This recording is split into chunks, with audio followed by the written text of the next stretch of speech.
ഇന്നത്തെ എൻ്റെ ബ്രൈഡ് ജിൻസി ചേച്ചിയാണ് കേട്ടോ. എൻ്റെ സ്വന്തം നാട്ടുകാരിയാണ്. അപ്പോൾ രാമപുരത്ത് ഒരുപാട് നാളുകൾക്ക് ശേഷമാണ് ഞാൻ ചേച്ചിയുടെ എൻഗേജ്മെൻറ്റിന് ഒരുക്കാൻ വേണ്ടി പോയത്. അപ്പോൾ ചേച്ചിയുടെ എൻഗേജ്മെൻറ്റിന് ഞാൻ തന്നെയായിരുന്നു ഒരുക്കിയത്. ഇത് ചേച്ചിയുടെ വെഡ്ഡിങ് ലുക്കാണ്.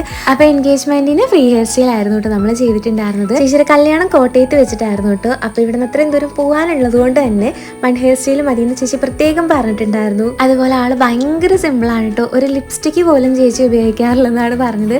അതുകൊണ്ട് തന്നെ വളരെ സബ്റ്റിലായിട്ട് ചേച്ചിനെ പോലെ തന്നെ ഇരിക്കണം, വളരെ മിനിമലായിട്ട് മേക്കപ്പ് മതി അങ്ങനെ പറഞ്ഞുകൊണ്ട് നമ്മളെല്ലാം മിനിമലായിട്ടാണ് കേട്ടോ ചെയ്തത്. തലേന്ന് രാത്രി ശരിക്കും ഉറങ്ങാത്തതുകൊണ്ട് തന്നെ ചേച്ചിക്ക് നല്ല ഉറക്കക്ഷീണം ഉണ്ടായിരുന്നു. ഞാൻ മേക്കപ്പ് ചെയ്യുന്ന സമയത്ത് ആളറിയാണ്ട് ഉറങ്ങി പോകുന്നുണ്ടായിരുന്നു കേട്ടോ.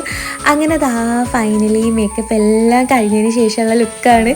ചേച്ചിക്ക് ഒരുപാട് ഇഷ്ടമായിട്ടുണ്ടായിരുന്നു കേട്ടോ. എൻഗേജ്മെൻറ്റിൻ്റെ മേക്കപ്പും ഹെയർ സ്റ്റൈലൊക്കെ ഇഷ്ടമായി എന്ന് പറഞ്ഞിട്ടുണ്ടായിരുന്നു. എൻഗേജ്മെൻറ്റിൻ്റെ സമയത്ത് വീഡിയോ എടുക്കാനൊക്കെ ഭയങ്കര നാടായിട്ടിരുന്ന ആൾ വെഡിങ് ടൈം ആയപ്പോൾ ഭയങ്കര കോൺഫിഡൻ്റ് ആയിട്ട് നല്ല അടിപൊളിയായിട്ട് പോസൊക്കെ ചെയ്തിട്ടുണ്ടായിരുന്നു. അപ്പോൾ ഇത് ചേച്ചിയുടെ അനിയത്തി കുട്ടീനെ ഗസ്റ്റ് ലുക്ക് ചെയ്തതാണ്. അപ്പോൾ രണ്ടാളും ലുക്ക് ഇഷ്ടമായുള്ള കമന്റിലൊക്കെ ബൈ ഡിയേഴ്സ്.